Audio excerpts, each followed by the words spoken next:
Welcome to the Authority File. I'm Bill Mickey, your host and the editorial director at Choice.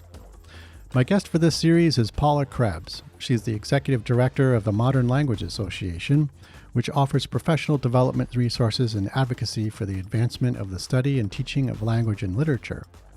Among those resources are, of course, the MLA Handbook, recently published in a significantly expanded 9th edition, and the MLA's International Bibliography, a database of more than 2.8 million records of scholarly resources in the modern languages and literature, and which is celebrating its 100th anniversary.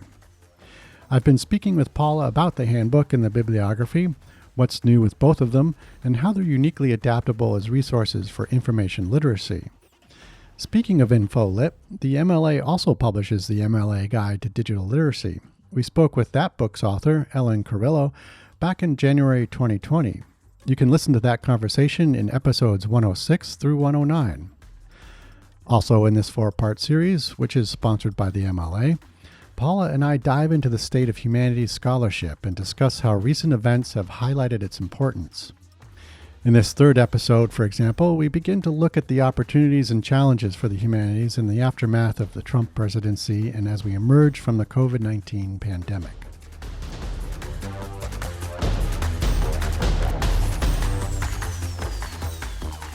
So I want to talk a little bit more broadly about the humanities in general, Sure. and sort of get your insight on that. And as I was,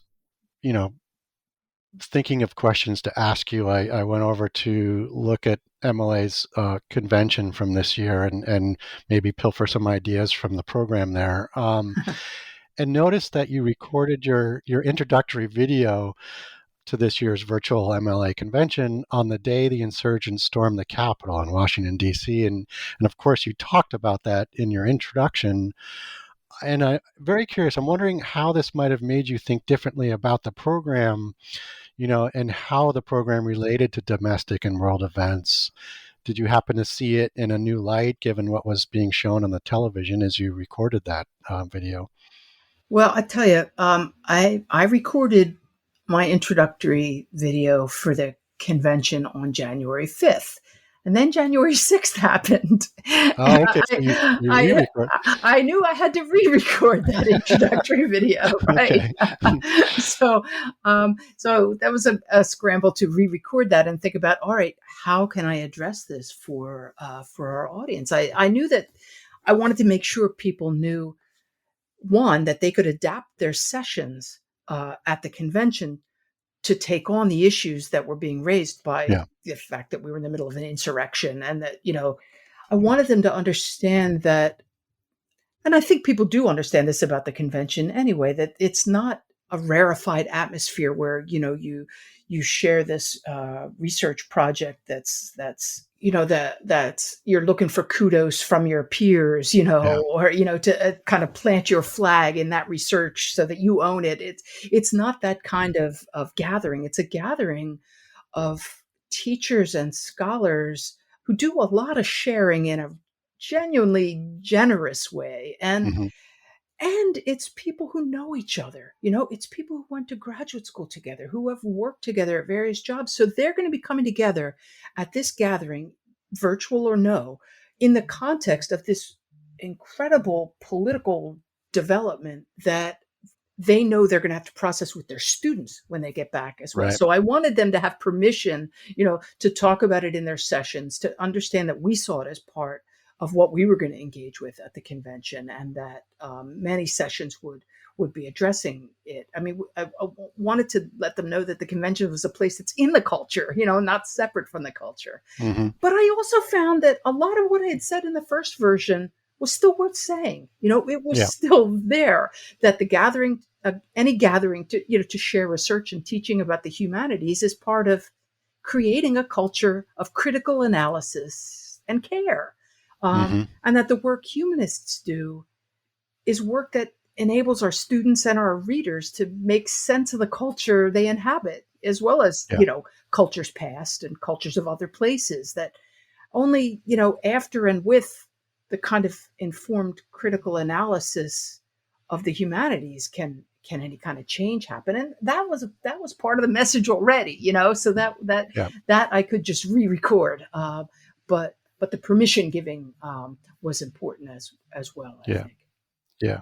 Yeah. It was just kind of, dramatic in the sense that, you're talking about an event unfolding that, you know, was striking in sort of the the lack of humanity or the lack of humanities Yes. Yeah. that sort of helped originate it in a sense and kind of created that Well, situation. and this is where, So yeah, it's no, this is yeah, exactly where the humanities is so important, and what we do is so important, and the frame you've put on this of information literacy is the key frame. It's mm, understand, because what you saw in that insurrection, images that, crazy quilt images of, dubious historical relevancy, but people were exactly. were calling on historical reference that they think they're getting from the humanities in some ways, Mm, that, mhm. and it's up to us to say, no, those white supremacist uses of Anglo-Saxonism or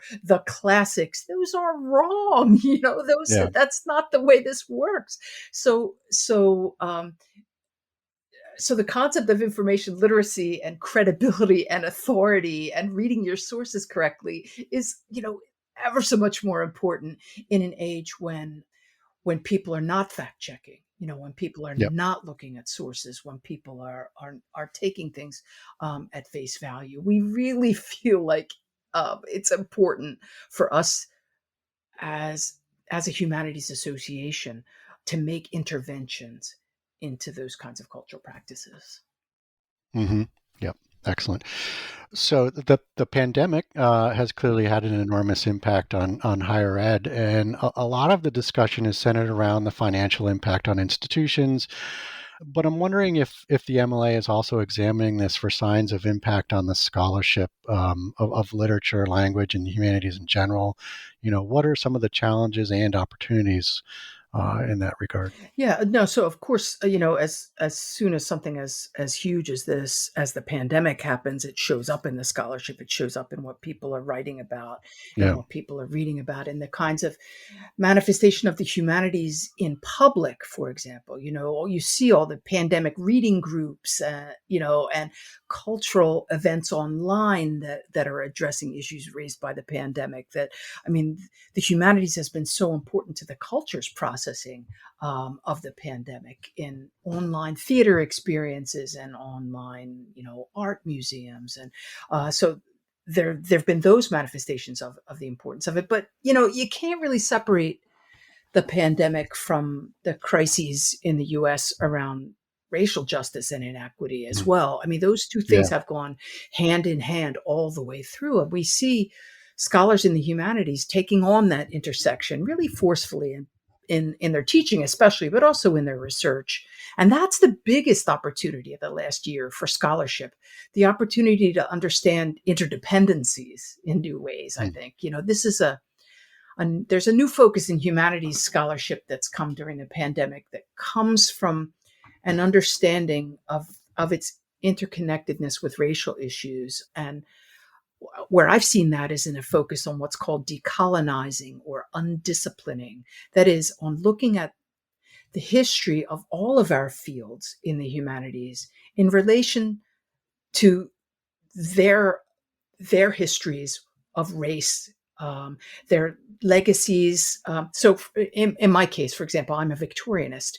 My field of Victorian studies is going through a really a productive and fascinating reexamination of Victorian studies for the way its focus on the empire, for example, Mm. has left. What has it left out? What has it empowered? What has it played down? What has it enabled in Victorian studies? That if it centered the experience, if it centered different experience of Victorian of that era, might have produced very different kinds of scholarship. Anyway, it's fascinating Mm. to watch these. That is. Yeah, absolutely. So sticking with the pandemic a little longer, at the outset, there were pretty dire predictions for higher ed in the United States. Waves of college failures, consolidation, the rise in supremacy of MOOCs, for example. Mhm. But I feel like in this moment, looking back, the predictions don't seem to have borne out completely, or they've been different than what the prognosticators thought they'd be. From your perspective at MLA, what are the major changes that the pandemic actually has brought about? I think access issues have really Mm, come to the fore during the yeah. pandemic, and kind of inequities in access. I mean, you got students sitting outside of McDonald's with their computers to try to access free Wi-Fi, to do their homework, and other students are, their parents are renting them apartments. Yeah, read the New York Times and you see this stuff in New York so that they can be comfortable while they're doing their online classes at whatever fancy New York institution they're attending. The inequities, Hmm. the differences in situations. We've seen all kinds of declines in enrollments from students of color, first generation college students, Pell Grant Yeah. recipients since this pandemic. So you're seeing even more selectivity at the most selective colleges, or let's call them the most, exclusive, the colleges that the most rejective colleges I've seen used. You're seeing all kinds of increases in applications to them, and declines in enrollments in community colleges, declines in enrollments in regional comprehensive institutions. It's There's really been a very different impact in different parts of American culture during this pandemic in higher Mm, education. But the development of quality online teaching and learning has also made a big difference for accessibility for people who can get online.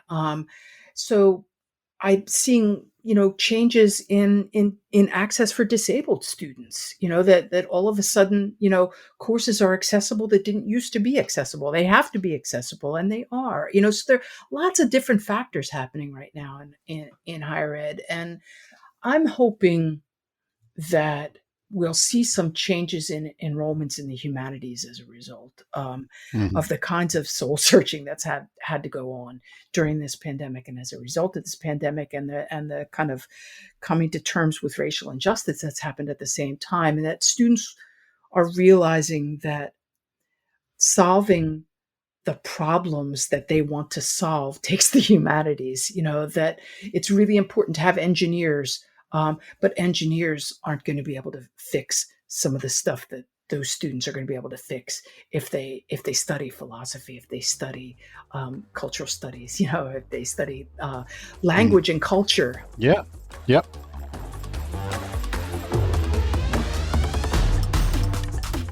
You just heard from Paula Krebs. Paula is the executive director of the Modern Language Association. The MLA is the sponsor of this series. Join us next week when we continue our conversation and discuss how the MLA is addressing issues in social and racial justice in ways that reinvigorate the humanities in higher education. Paula also vigorously explains why she's tired of the rhetoric of crisis concerning the humanities.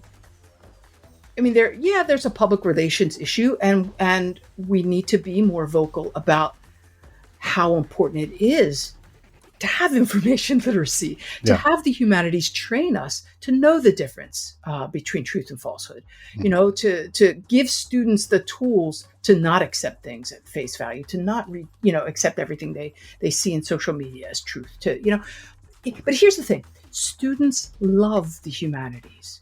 They love them. They love art. They love literature. They even love philosophy when you put it in front of them and they engage with it. They love history. The problem is the parents who tell their Mm. offspring to major in a field that's named after a job, Yeah. you know? Yeah. If you like what you hear, rate us or give us a review on your podcast platform of choice. As always, sponsorship and advertising for the Authority File podcast are handled by Choice's advertising manager, Pam Marino, and all of our episodes are produced by Choice's senior digital media producer, Mark Dirks, and digital media assistant, Sabrina Kofer. That's all for this week. Thanks for joining us.